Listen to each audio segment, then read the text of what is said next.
ይሄ ከሃይማኖት ነፃ ነው። እንዲህ አይነቶችን ወጣቶችን ልታበረታታ ሲገባ አንተም ብሎ ባለቅኔ አነጋገር በድርጊት በብዙ ነገር የተወላገደውን ሰውዬ ጀግና ያልነው ቀን ምንድነው ማለት? እሺ ጋይስ ይሄ ቲክቶከሩ አዶናይ ጋር ከዚህ በፊት ተነጋግራችሁ እሱ መቅረብ እንደማይፈልግ አይነት ምልክት ካሳየ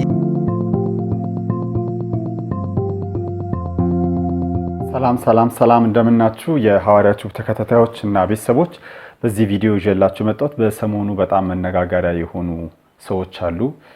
ሴፉ ፋንታሁን፣ አዶናይ እና ዩቲናስ። እነዚህ ሰዎች እንግዲህ የሆነ ትሪያንጉሌት የሆነ ነገር ፈጥሮ ሶሻል ሚዲያው ላይ ምናምን ላይ በጣም መነጋገሪያ ሆናሉ።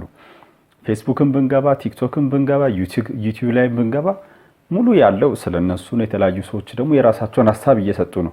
በዚህ ቪዲዮ እኔም የተሰማኝን ስሜት የማጋራችሁ ይሆናል። እነሱስ እርስ በርሳቸው ምን አሉ የሚለውን እናያለን። ሌላ በተጨማሪ ደግሞ አንዳንድ ሰዎች ሶሻል ሚዲያ ላይ ታዋቂ የሆኑ ቲክቶከሮች፣ ዩቲዩበሮች፣ አንዳንድም አካባቢው ማህበረሰብ ሰዎች ምን አሉ፣ ትግራይ ሰዎች ምን አሉ የሚሉትም እናያለን ማለት ነው። እንግዲህ ሐሳቡ ምንድነው? ምን እንማራለን ነው ትልቁ ነገር። እንደዚህ አይነት ነገሮች ሲፈጠሩ እንደ አገር፣ እንደ ማህበረሰብ፣ እንደ ግለሰብም እንደ ራሳችንም ምን እንማርበታለን የሚለውን ነገርም ወደ ውስጣችን ልናስተውል ይገባል ማለት ነው። አጠር አርጌ ታሪኩን ለመናገር ምንድነው ቲክቶክ ክሬቲቭ አዋርድ እንግዲህ ዘንድሮ ሲካሄድ ለሶስተኛ ጊዜ ይመስለኛል። ላለፉት 2 ዓመታት ሲካሄድ ዩቲናስ እንደሚታወቀው በደንብ ታለንትድ የሆነች ልጅ ናት። ከዚህ በፊትም የሷን ቪዲዮ ታለንቷን ያሳየችበትን አጭር ፊልም ሰርቻለሁ፣ ሪአክት አድርጌበታለሁ። እዛ ላይም አድናቆቴን ገልጬላታለሁ እና በላለፉት 2 ዓመታት ስትወዳደር ነበር እና ልታሸንፍ አልቻለችም። ዘንድሮ ደግሞ የሷ አመት ነው ተብሎ ይጠበቅ ነበር። እሷም የዘንድሮ የኔ አመት ነው የሚል ሐሳብ ነበራት። ሳይታሰብ አዶናይ ከካናዳ ወደ ኢትዮጵያ ከመጣ በኋላ ብዙ የሚያወዛግቡ ነገር ለጆሮ የሚከብዱ ነገሮችን ሲናገር ነበር። ያን የተናገርኩት ራሴ ህይወት በዛ ውስጥ አልፏል ብሎ ነው የተናገረው፣ ለማስተማር ነው ይላል። ሰዎች ደግሞ እንደዚህ ያንን ነገር በኢትዮጵያ ማህበረሰብ በጣም ጨዋና ስርዓት ያለን ማህበረሰብ ስለሆነ እንደዚህ ያንን ነገሮች በሚዲያ ላይ ወጥቶ መነገር የለባቸውም የሚል አስተሳሰብ አላቸው እና ከዛ አንግል ሴፉም የራሱን አስተሳሰብና የራሱን አመለካከት የተናገረበት ነገር አለ። አዶናይም ምላሽ ሰጥቷል። እስቲ መጀመሪያ ሴፉ ባለፈው እሁድ በራሱ ሾው ላይ ቀርቦ በራሱ ሾው ላይ ስለ አዶናይ ምን አለ የሚለውን እስቲ ይሄን ቪዲዮ ተከታትለን እንመለስ። ሂድ የዩቲናስ ዝግጅት ከቀረበ በኋላ እንግዲህ የአዶናይ አድናቂዎች ለምን ልጃችን አልቀረበም ሲሉ በሰይፉ ቤቤስ ላይ ጠይቀዋል። የኛ ሐሳብ ሁሉም እየመጡ ምረጡኝ እንዲሉ እድል ማመቻቸት ነው። ስለዚህ አታስቡ፣ እስከ ዝግጅቱ መጨረሻ ድረስ የተመረጡ ቲክቶከሮች እየመጡ ምረጡኝ ይላሉ። በነገራችን ላይ አዶናይን እንዲመጣ ግብዣ ቀርቦለታል። መጥቶ የምረጡኝ ቅስቀሳ ማድረግ ይችላል። እኛ ዩቲን ያቀረብነው በምስራቅ አፍሪካ ስለታጨች እንጂ ይሄ ቤት የሁሉም ቤት ነው አይደል እንዴ? አንዳንዶች ሰይፉ ዘረኛ አሉ። ሰይፉ ዘረኛ አሉ። አረር ተወልደ ታዲያ ትንሿ ኢትዮጵያ ውስጥ ተወልደ ዘረኛ መሆን በጣም ይከብዳል። እኛ ይሄ ፕሮግራም ማለት ትንሿ ኢትዮጵያ ነች። ከየትኛውም ቦታ ጥሩ ነገር የሰሩ ሰዎች መጥተው የሚነግሱበት ቦታ ነው። እውነት ነው። ዘረኛ ስራው በነገራችን ላይ አንዳንዶች ለምንድን ነው ከትግራይ ክልል ዳረ እንግዳ የለም እንዴ? ብዙ ቀርበዋል እኮ አብርሃም ገብረመድህን፣ ኤፍሬም አማረ፣ ሰላማዊት ዮሐንስ፣ ዳዊት አለማየሁ፣ መስፍን ብርሃኑ ከትግራይ ክልል ሰቃይ ተማሪዎች። ግን ደግሞ እዚህ ቦታ ላይ ሲመጡ ጥሩ የሰሩ መሆን አለባቸው። እናንተ አምናችሁበታል፣ ይወክለናል፣ ስነ ምግባሩ በጣም ጥሩ ነው ካላችሁ እኛም ግብዣ አቅርበናል። በነገራችን ላይ በዘር ሃይማኖት፣ ብሔር፣ ቀለም፣ ጾታ ሳንል እያዝናናን ጥሩ የሰሩ ሰዎችን ከፍ የምናደርግበት ዝግጅት ስለሆነ ሰይፉ በኢቢኤስ እስካለ ድረስ ሁሌም ሚዛናዊነት አለ። ይህ ፕሮግራም የሁላችሁም ነው። ይሄን ልታውቁ እንግዲህ ምንድነው ሴፉ አጠር ባለ መንገድ ለአዶናይ ጥሪ እንዳቀረበለትና መጥቶ ራሱን እዛ ላይ ቀስቀሳ ማድረግ እንደሚችል ተናግሯል። አዶናይ ደግሞ ይህን ነገር ከሰማ በኋላ ምን አይነት መልስ መለሰ የሚለውን እስቲ እንከታተላለን። ከዛ በኋላ እኔ የራሴን ሐሳብ ጠቅለል አድርጌ እገልጻለሁ። እስቲ አዶናይ ደግሞ ይሄን ከሰማ በኋላ ምን አለ የሚለውን ለምንስ አልቀርብም የሚለውን ሐሳብ አመጣ የሚለውን እስቲ አብረን እንመልሳለን። ናስ ዝግጅት ከቀረበ በኋላ እንግዲህ የአዶናይ አድናቂዎች ለምን ልጃችን አልቀረበም ሲሉ በሰይፉ ቤቤስ ላይ ጠይቀዋል። የኛ ሐሳብ ሁሉም እየመጡ ምረጡኝ እንዲሉ እድል ማመቻቸት ነው። ስለዚህ አታስቡ፣ እስከ ዝግጅቱ መጨረሻ ድረስ የተመረጡ ቲክቶከሮች እየመጡ ምረጡኝ ይላሉ። በነገራችን ላይ ዶናይን እንዲመጣ ግብዣ ቀርቦለታል። መጥቶ የምረጡኝ ቅስቀሳ ማድረግ ይችላል። ሴፍሻ ለምን አንተ ሾው መቅረብ እንደማልፈልግ በግልጽና በክብር ላስረዳ ፈልጋለሁ። አንደኛ ነገር በአካል ይህ ጥያቄ ለመጠየቅ መጀመሪያ ሰላምታ ስልክ አንደኛ በክብር አላወራኝም፣ ችላ ብላኛል። it's okay maybe busy ሆነ ሊሆን ይችላል ወይም ሌላ ሐሳብ ነው ኖሮ ሊሆን ይችላል። በጥሩ ነገር እንውሰደው። ሁለተኛ ጊዜ ከመኪና ወርጄ መኪና ውስጥ ነበር ካንተም አክብሬ መጥቼ ሴፍሻ እንዴት ነህ ሰላም ነው ወይ ብዬ ጠይቄ ዲቻ ቮይስ የሚባሉ ልጆች አሉ ከኔ ጋር ናቸውና ወደ አንተ ኢንተርቪው ቀርቤ እነሱ ሰው እንዲያውቃቸው ፈልጋለሁ ትንሽ ድጋፍ እንዲያገኙ ብዬ ጠይቄ ነበረ። የሰጠኸኝ መልስ ዝም ብለህ ነበር ያለፍከኝ። ኦኬ ችግር የለውም። ሶስተኛ ጊዜ ማናጀርህ ስልኬን ከሌላ ኢንፍሉዌንሰር ጠየቀ። ከዛ ያ ኢንፍሉዌንሰር ደግሞ እኔ ጋር ደወለልኝና ማናጀር እየፈለገ ነው የሴፉ አለኝ። ኦኬ ለምን እጠብቃለሁ እስከሚደውል ራሴ ወዲያውኑ ደውላለሁ። ደወልኩኝ። ከዛ ማናጀር ያለኝ አሜሪካ እንዳልክና ስትመለስ ደግሞ ስኬጁሎች እንዳሉክ ነው which ይገባኛል። ይሄም ሪስፔክትፉል ቢዚ የሆንክ ሰው እንደሆንክ እርግጠኛ ነኝ። ትልቅ ነገር ነው ያንተ ሴፉ ሾው ማለት ነው። በጣም ሪስፔክት አደርገዋለሁ። ግን ከዚህ ሁሉ የደበረኝ ነገር ምንድነው? ከዚህ ሁሉ የደበረኝ ነገር አይ ቲንክ ዛሬ የተናገርከው አሽሙር ነው መሰለኝ። አይ ቲንክ አሽሙር ነው። አየህ እኛ ሰዎች ስንባል መጥፎ የሚባል ሳይድም አለን፣ ጥሩ የሚባል ሳይድም አለን። ችግሩ ሁላችንም ነጭ በግ እንደሆነና ምንም ጥፋት እንደሌለን ገመና እንደሌለን ስለምናስመስል ነው እንጂ የኛ ገመና ቢሸት ኖሮ ከቤት አንወጣም ነበር። ግልጾኝ ልንገርክ፣ ችግሩ እኔ ገመናዬን አካፍላለሁ። ይህ ገመና ማካፍለው ደግሞ ዝም ብዬ ስድ ሆኜ ለመታየት ሳይሆን በዛ ተመሳሳይ ገመና ታስረው ራሳቸው ሊያጠፉ የቀረቡ በጭንቀት ያሉ ሰዎችን ለማዳን ስል ነው ገመናዬን ያካፈልኩት እንጂ ጅል ሆኜ አይደለም። እና ዛሬ የተናገርከው ንግግር ደግሞ ይህ ገመናን እያነሳ ነበረ which is እነዚህ ቃላቶች ማለት ነው። ይህ ገመና ተጠቅመህ ደግሞ እንደኔ አይነት ያሉ ሰዎች ከሚዲያው ገሸሽ ማለት እንዳለባቸውና መደነቅ ወይም ከፍ ማለት እንደሌለባቸው መልእክት አድርሰሃል። ሰው ችግሩ ምንድነው መሰለክ ሴፉ፣ የተናገርከው ነገርና ተግባርክ አንድ አልሆነም። ምክንያቱም በገመና ከሆነ ወይም ደግሞ በጥሩነት ከሆነ በነጭ ወግነትና በእኔ ጥሩ ነኝ ምንም ጎደሎነት የለኝም ከሆነ ዮናስ ወይም ደግሞ ዮኒ ማኛ ወደ ኢንተርቪው አታቀርበውም ነበር። ምክንያቱም እሱ ብዙ ሰዎችን እየሰደበ ሃይማኖትንም ይሁን በፖለቲካም በብዙ ነገር ሰዎችን እየጠላና እያወዳደቀ የኖረ ሰው ነው።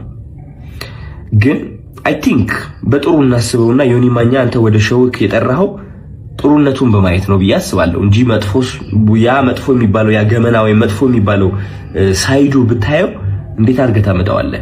ግን ጥሩ ነገሩ አይተህ ወደ ሾውክ አቀረብከው ማለት ነው።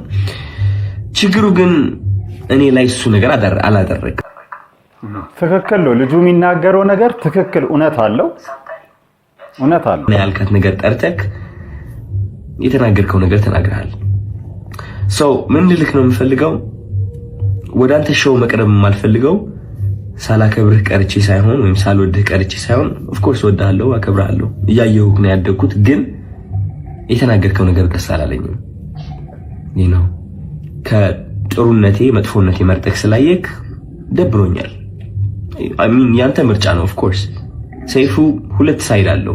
ብዙ ሰው ያንተ መጥፎ ሳይድ ሊያይ ይችላል፣ ብዙ ሰው ደግሞ ያንተ ጥሩ ሳይድ ሊያይ ይችላል። እኔ ደግሞ ያንተ ጥሩ ሳይድ ነው ማየት የምመርጠው። ገባህ አይደለ? እና ያኔ ያቺ ትምጥ የገመና የምትባለው ሳይድ እሷን ማየትህ ትንሽ ደብሮኛል። ስለ ምርጫ ቀስቀሳው ደግሞ ወንድሜ ያንተ ምርጫ ቀስቀሳ አያስፈልገኝም። እንግዲህ ሰው ከወደደ ከፈለገ ከመረጠ ይመርጣል፣ ነፃነት አለው። ምን ምረጡኝ ብዬ አልተናገርኩኝም እኔ ማለት ነው። መኪና ብሸነፍ ሽልማቱ ቢመጣ ባይመጣ እኔ ዓለማዊ የሆነ ነገር ኦሬዲ ተለያይቻለሁ። አሚን ባለባበሴ፣ ባነጋገሬ፣ በፀጉር ስታይሌ ዓለማዊ የሆንኩኝ ሰው ልመስል እችላለሁ። ኦፍ ኮርስ ዓለማዊ ነን ሁላችንም። ግን ከመንፈሴ ጋር ግንኙነት አለኝ። ሰው የዓለማዊ ነገር ሊያስደስተኝ ወይም ሊያሳዝነኝ አይችልም። የሰው ጭብጨባ ወይም ደግሞ የሰው ጥላቻ ሊያወድቀኝ ወይም ከፍ ሊያደርገኝ አይችልም። ኦሬዲ ወድቄ ነበረ፣ አሁን ተነስቻለሁ። ሜቢ ልወድቅም እችላለሁ። ከዚህ ዓለም ነገር ተላቅቄያለሁ። ምክንያቱም ዋናው ስቃዬ እዚህ ዓለም ላይ ነበረ። ሰው ምርጫ ቅስቀሳ አያስፈልገኝም እኔ ልል ፈልጌ ነው። እና ያ ሜቢ የሰው መጥፎ ነገር ለይተህ ትንጥዬ እሷን ከምታጎላት ጥሩ ሳይዱን አይተህ ብታደንቀው። ትክክለኛ አስተሳሰብ ልጁ ትክክለኛ ነገር አለው። ከዚህ በፊት ያደረጋቸው ነገሮች ስህተት ቢሆኑ ትክክለኛ ነገር ነው የሚናገረው። አንዳንዴ ያስቀኛል። ገባህ አይደለ? መጥፎ ነገር ከማይ ማለት ነው። ያ ምንም ምለው ነገር የለኝም። እወዳለሁ። እንግዲህ እኔ ደግሞ እስቲ የራሴን ሐሳብ ጣል ላድርግላችሁ። ሴፉ እንግዲህ እንደ ግብዣ አቀርቦለታል። ለምን ግብዣ ያቀርብለታል? የመጀመሪያው ትልቁ ነገር ማቅረብ ከፈለክ ማቅረብ ነው። ማቅረብ ካልፈለክ ደግሞ አለማቅረብ ነው። ሌላ ቲክቶከሮችን የምታቀርብ ከሆነ ደግሞ አዶናይን በግልጽ በቃ ቦልድ መሆኑ እኮ ነው። ትልቅ እንግዲህ በ10 ምናምን ዓመት የቆየ የቶክ ሾው የሚመራ ሰው ቦልድ መሆን አለበት፣ መልመጥመጥ የለበትም። ሴፉ ደግሞ የሚታወቀው ምንድነው? ይልመጠመጣል፣ ሰዎችንም ይዘረጥጣል። ብዙ ጊዜ በሬዲዮም ድሮ ሲሰራ ሰዎችን በመዘርጠጥ ይታወቃል። ሰው ግን ስቆለት ነው የሚያልፈው። እንግዲህ እኔ እስከማውቀው ድረስ ከሰማሁት ድረስ ሴፉ ፋንታውንን የተጋፈጠው ቴዲ አፍሮ ነው። ከዚህ በፊት ቴዲ አፍሮ ተጋፍጦት ነበር። በተለያዩ በቀነኒሳ ምክንያት ናን ይባላል ተጋፍጦት ነበር። ከሴፉና ቴዲ እስካሁንም ብዙም አይዋደዱም፣ አይቀራረቡም። ከዛ በኋላ እንግዲህ አዶናይ ነው አሁን ደግሞ የተጋፈጠው ልጅ ማለት ነው። እኔ የአዶናይ አድናቂም ፋኑ አይደለሁም። በሚሰራቸው ነገሮች ከዚህ በፊት ሲሰራቸው የነበሩት ሞቲቬሽን ነገሮችም ይሰራ ነበረ። የሚሰራበት ሞቲቬሽን በጣም ነው የሚመቸኝ፣ ግን እሱ የሚሰራበት መንገድ አይመቸኝም ነበር። ሁለተኛ ደግሞ ከዛ በኋላ ሲያወራቸው የነበሩት ነገሮች ትክክል አልነበሩም። ትክክል አልነበሩም። ኢን ሴንስ እንዴት ነው ማውራት የለበትም አይደለም፣ ያወራበት መንገድ አንድ ሰው የተለያየ አይነት ሱሶች ይኖርበት ይችላል። እንግዲህ የማስተርቤሽን ጉዳይን ነው ያወራው፣ የፖርኖግራፊ አዲክሽንን ነው ያወራው። እነዚህ ነገሮች እንግዲህ በጣም አስቸጋሪ የሆኑና በጣም ብዙ ሰውን እያጠቁ ያሉ ነገሮች ናቸው። እንግዲህ ዓለም ላይ ሰርች በማድረግ ራሱ ፖርኖግራፊክ ኮንተንቶችን ሰርች በማድረግ ቶፕ ደረጃ ላይ ኢትዮጵያ ብዙ ዓመታት ላይ ስትቀመጥ ነበረ። በጣም ይሄ 90% ሃይማኖተኛ ነው ከሚባል አገር ላይ ማይጠበቅ አይነት። ለዚህ ኦልሞስት የብዙ ሰው ኮንተንት እንደዚህ አይነት የማስተማር ሂደቶችን ካልጀመረ ግልጽ ሆኖ ብዙ ሰዎች ውስጥ ለውስጥ እየጠፉ ነው የሚሄዱት ማለት ነው። ለዚህ ይሄ ልጅ ወጥቶ መናገሩና እንደዚህ አይነት ነገር ውስጥ አልፍ ያለው ማለቱ ትክክል ነው። ትክክል ያልሆነው ምንድነው የተናገረበት ቃል ይዘትና ለማስተማር በምን አይነት እኔም እንደዚህ አይነት ሂደት ውስጥ ነበርኩበት ለማለት የነበረበት መንገድ የተጠቀማቸው ቃላቶች ትክክል አልነበሩ። እነዛ ደግሞ በሰው ፊት የኛ ማህበረሰብ ትንሽ ጨመት ያለ ነገር ነው ለሚናገረው ለሚሰራው እንኳን ለሚቀመጥበትና ለሚቆምበት መንገድ ራሱ የራሱ ስርዓት ያለውና በጣም የጨዋ ማህበረሰብ ነው። በዚህ ጨዋ ማህበረሰብ ውስጥ ግልጽነት እንደ ብልግና ሊታይ ይችላል። አንዳንዴ ግልጽ መሆን ለዚህ ይሄ ልጅ ጥፋትም ሊኖርበት ይችላል፣ ትክክለኛ ነገርም ሊሆን ይችላል ያደረገው። ግን በዛ ነገር ሴፉ አይን ውስጥ በጥሩ አመለካከት አልታየም። ለዚህ ሴፉ ቦልድ ሆኖ እንደ ትልቅ የሾው የሚመራ ሰው የቶክ ሾው እንደሚመራ ሰው ቦልድ ሆኖ ኖ አዶናይ የሚባል ልጅ እየተወዳደረ እንደሆነ እናውቃለን። እሱን ያላቀረብንበት ምክንያት በዚህ ነው። ልናቀርበውም አንችልም። በቃ አንዴ እናቀርባለን፣ መተህ መቅረብ ትችላለህ። አንዴ ደግሞ ቆየት ብሎ ደግሞ አይ እንደዚህ የሚያደርጉ ሰዎችን መርጠን ጥሩ ካራክተር አለ። ልጁም እኮ ተናገረ። እንዴት ዮኒ ማኛን ታቀርባለህ አለ። ዮኒ ማኛ እኮ አንዴ አማራ ይጥፋ፣ አንዴ ትግሬ ይገደል፣ አንዴ ኦሮሞ ይገደል፣ አንዴ ሙስሊም ይገደል፣ አንዴ ፕሮቴስታንት ይጥፋ፣ አንዴ ኦርቶዶክስ ይጥፋ እያለ ማላ እየቀያየረ ህዝብና ከህዝብ ከዚህ በላይ እኮ ኃጢአት የለም። ሰውን ቁጭ ብሎ ይሄ ልጅ የራሱን ገበና ነው አውጥቶ የተናገረው። የራሱን ኃጢአት ነው የተናገረው። እንደውም በፈጣሪ ፊት እኮ ትልቅ ክሬዲት የሚያገኘው ይሄ ልጅ ነው። በቃ ኃጢአቱን ምንድነው ገበናውን አውጥቶ አሳጅቷል። አንዳንዴ ይሄ ነገር ደግሞ ብዙ ሰዎችን ከእንደዚህ አይነት ህይወት ውስጥ ሊመልስ ይችላል። ይሄ ልጅ እንደውም ሞራል ቢሰጠውና እንዴት ከእንደዚህ አይነት ሱሶች ውስጥ እንደወጣ ራሱን እንዴት ከእንደዚህ ነገር እንዳደረገ በደንብ አድርጎ ግን ምንድነው የሚጠቀማቸው ቃላቶችን በማስተካከል በደንብ አድርጎ ቢያስተምር ብዙ ሰዎችን ሊያድን ይችላል። ግን የተጠቀመበት መንገድ ትክክል ስላልሆነ አይኑስ ሊገባ ችሏል ማለት ነው። እኔ የአዶናይ አድናቂ አይደለሁም፣ ግን አሁን ያለው ሲቹዌሽን ይሄ ነው። ጉዳዩ ላይ ያለው ነገሩ እንግዲህ በጣም እየተጋጋለ ነው እየሄደ ያለው። እንዴት አድርጎ ፊክስ እንደሚያደርጉት አላቅም። አሁን እዚህ ጋር ምንድነው ሴፉ ትልቅ ሰው ነው። ትልቅ ምንድነው አይከን የሆነ ሰው ነው።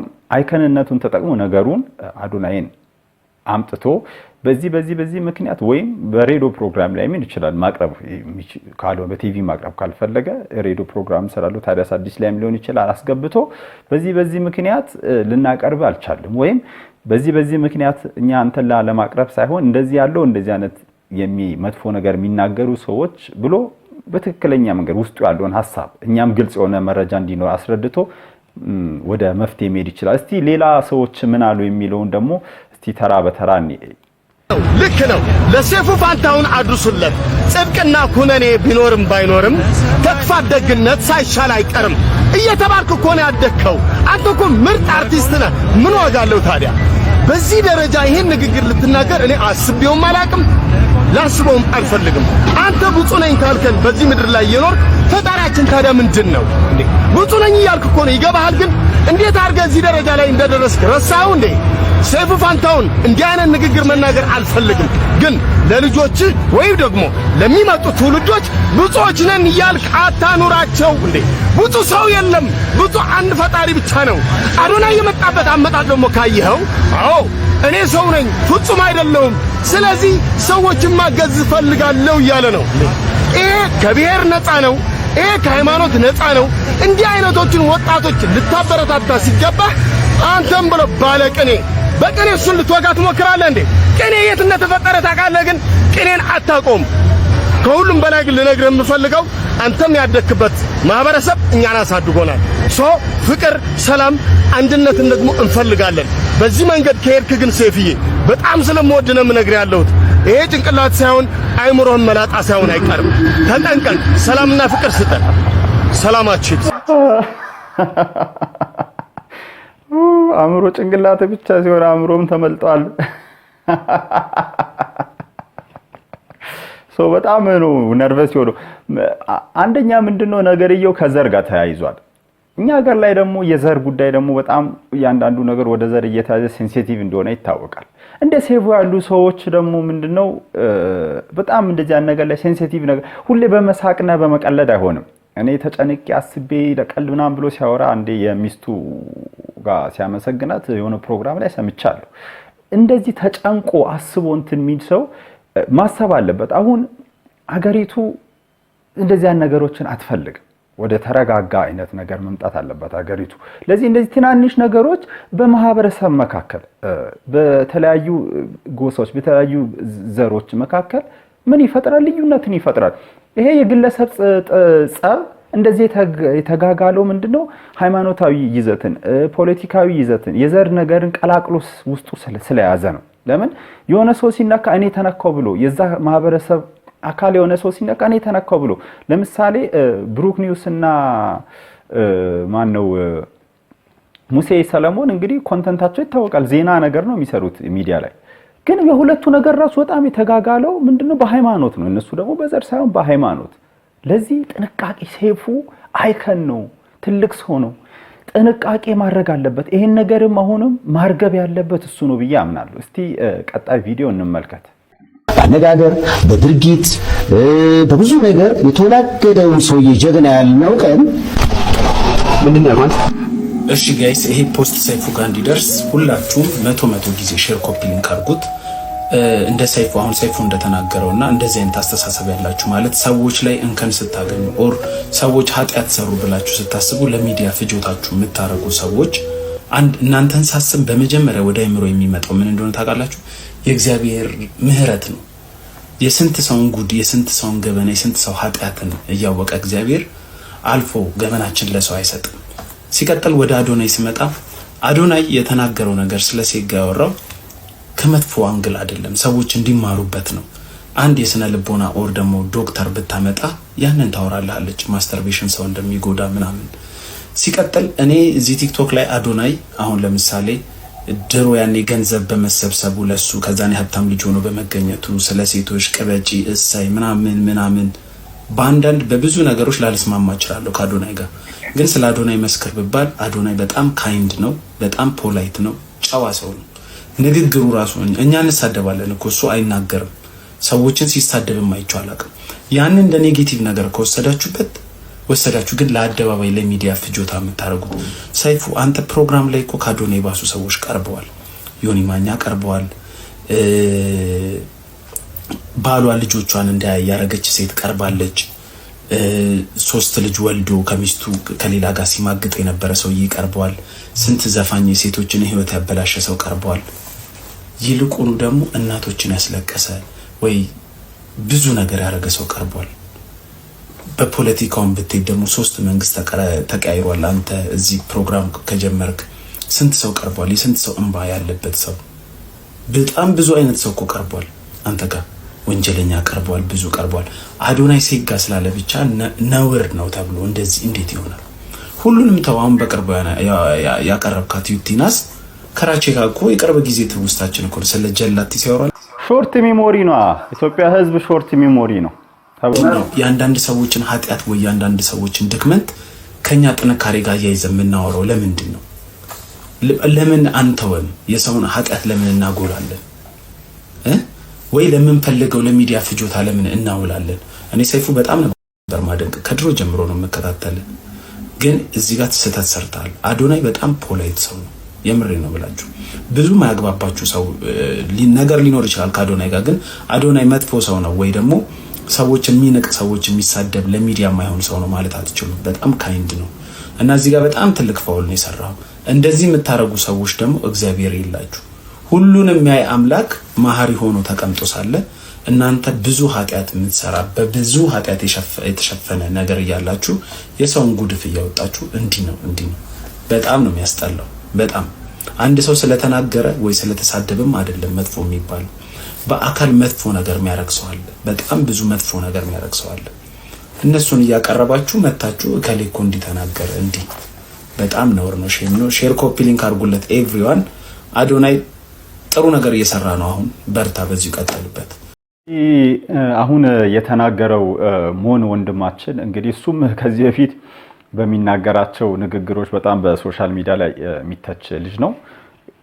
ከሚናገረው ንግግር አንፃር አሁንም በጣም ይተቻል። የሚናገራቸው ነገሮችን አደባብሶ አይናገርም፣ ግልጽ ነው የሚናገረው። እንግዲህ እሱ የተናገረውን ሀሳብ ደግሞ ሰምተናል። ለምን ሰዎችን ባለፈ ኃጢአታቸው ባለፈ ተግባራቸው እንኮነናለን ነው። ትክክል ነው። ሶሻል ሚዲያ ላይ እንግዲህ ስንሆን ሶሻል ሚዲያ ላይ ላሉ ሰዎች አጠቃላይ የምንናገረው ነገር በሰዓቱ ትክክል ብለን የተናገርነው ነገር አንዳንዴ ተከትሎ መጥቶ ሃንት ያደርገን ይችላል፣ ያሳድደን ይችላል። ሰው ከሚያሳድደን በላይ የራሳችን ቃል፣ የራሳችን ተግባር፣ የራሳችን ውሳኔና ድርጊቶች ያሳድናል። ለዚህ ነው ጥንቃቄ ማድረግ አለብን። ወተን የምናወራውን ነገር ማወቅ አለብን። ዝም ብለን እንደመጣልንም ማውራት የለብንም። ሐሳባችንን በግልጽኝነት መግለጽ አስፈላጊ ነው። ሐሳብን በግልጽ መግለጽ ግን ሐሳብን በግልጽነት መግለጽ ማለት ሐሳብን በብልግና መግለጽ ማለት አይደለም። አንድ ከአዶናይ እንትን ላይ የምቃወመው ነገር ምንድነው? ሐሳቡን በጨዋነት መግለጽ ይችላል። ይሄ ያለፈበትን የህይወት ይመስለኛል የወቾ ጉድ ፖድካስት ላይ ገብቶ የተናገረውን እነሱ ራሱ ያን ነገር ወቾ ጉድ ፖድካስቶች ራሱ በጣም ተጠያቂ ናቸው። እስቲ እቺን ፓርት ከቻላችሁ ሁሉ አድርሱላቸው። ለወቾ ጉዶች በጣም በአዶናይ ላይ ተጠያቂ ናቸው። አንዳንዴ ሰዎች ያሉበት የሜንታል ስታተስ ወይም የሜንታል ሁኔታ ማንም ላይ ያውቅ ይችላል። ቲክቶክ ላይ ፌመስ ስለሆኑ ታዋቂ ስለሆኑ ያንተ ፕሮግራም ላይ መጥቶ ወይም ፖድካስት ላይ መጥቶ ስላወሩ ማይሆን ነገር ስላወሩ ይሄ ነገር ያወራው ነገር አንፊልተርድ ሳይደረግ ዝም ብሎ ሳንሱር ሳታረጉ ዝም ብሎ ሁሉም ነገር የራሳችሁ ገበና ሲሆን የወቾ ጉድ በጣም ነው የሚመቹኝ እከታተላለሁ በየሳምንቱ ቅዳሜ አያመልጠኝም እንደ ጥላቻ ሳይሆን የምናገረው እንደዚህ አይነት ፖድካስት ፕሮግራሞች ላይ ስታቀርቡ አንዳንድ ፊልተር ማድረግ ያስፈልጋል ራሳችሁ ማይሆን ነው ምሳሌ ስታወሩ ጥይት አድርጋችሁ ታጠፋላችሁ ብዙ ጊዜ አይቻለሁ ሶስም ስትጠሩ ምን ስትጠሩ ይሄ ነገር ወይ በኋላ ያጣላናል ወይ በኋላ እንትን ይልብናል ይመጣብናል ብላችሁ ስታስቡ ጥይት አድርጋችሁ ታጠፋላችሁ እንደ አዶናይ አይነት ሰዎች ሲመጡ ግን ሲናገሩ አይ በቃ ሙሉ ማስተላለፍ መቁረጥ ነበረባችሁ ያኔ ያ ንግግር ሲናገር ማለት ነው ነግራችሁት ይሄ ነገር የተናገርከው ነገር ትክክል ነው ያስቃል በሞመንቱ ስቃችኋል ወይም ያስነውራል ለዚህ መቆረጥ አለበት መውጣት አለበት መባል ነበረበት ብዬ አስባለሁ ከዛ በተጨማሪ ሞን የተናገረው ሐሳብ ምደግፈው ምንድነው ወደ ኋላ እየሄድን የማንንም ኃጢያት እየመዘዙ ሰውን የቆሰለበት ቁስሉን እየፈለጉ እየወጉ ማድማትና ማምገብ ሰውን መነካካት ጥሩ አይደለም ሴፉም እንደዛ ማድረጉ ከእሱን ትልቅነት ሳይሆን ትንሽነት ነው የሚያሳየው ትልቅ ሆኖ ትንሽ የሆነ ሰው ነው የሚያስብለው ለዚህ ሴፉ ካዶናይ በብዙ ስራዎች በብዙ ነገሮች የሚበልጥ ትልቅ ሰው ነው ለዚህ ሴፉ ቅድም እንደተናገርኩት ይሄን ነገር ወጥቶ ማናጅ ማድረግ አለበት ብዬ አስባለሁ ከሞን ንግግር ተነስቼ ማለት ነው ቲክቶከሩ አዶናይ ጋር ከዚህ በፊት ተነጋግራችሁ እሱ መቅረብ እንደማይፈልግ አይነት ምልክት ካሳየ እናንተም ደግሞ ከዚህ በፊት እሱ መጥቶ ሲያናግራችሁ ብዙም ጥሩ በሆነ መንገድ ትሪት አድርጋችሁ ካልነበረ እና የመቅረብ ነገር ብዙም የሌለው ከሆነ አሁን ከሌላ ሰው ጋር በሚደረግ ኢንተርቪው ስለዚህ ነገር ቶታሊ ማንሳት አያስፈልግም ነበር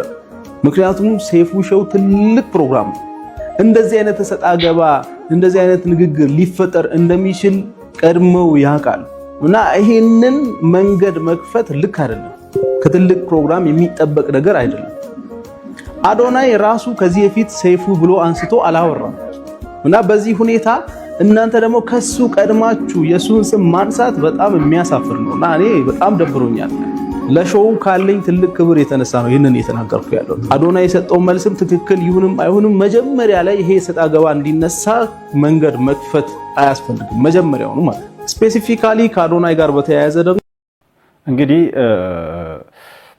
ቻጣር ያለች ምንድነው መንገዱን ሴፉን የከፈተው ነው ሴፉ አንደኛ ልጅቷን ሲጋብዛት ሲጠራት በአዶናይና በዩቲናስ መካከል የነበረው ልዩነት በጣም የሰፋ ነው እሱ ከጠራት በኋላ እሱ ሾው ላይ ቀርባ በጣም ድምጿ የሚመርጣት ሰው ቁጥር ከጨመረ በኋላና ወደ አዶናይ ከተጠጋች በኋላ ሴፉ በመለፈው ሳምንት ፕሮግራሙን ሲያቀርብ ስለዚህ ጉዳይ ጭራሽ ማንሳት አልነበረበትም ባይደኝ እኔም ማንሳት አልነበረበትም ማንሳት ደግሞ ካስፈለገ ወይ ማቅረብ ነው ልጁን ወይ ማቅረብ ነው ወይ ጭራሽ ስለዛ ያለ ማንሳት ነው ወይም ግልጽ የሆነ ሐሳብ መስጠት ነው እኔ ይሄ ልጅ ላቀርበው አልችልም ከዚህ በፊት የሰራቸው ነገሮች ከኔ ካለኝ ማንነት ጋር ከኔ ካለኝ ቫልዩዎች ሴፉ ካለው የህይወት ቫልዩዎች ጋር አይሄዱም የሚሄዱ ነገሮች አይደሉም ለዚህ ላቀርበው አልችልም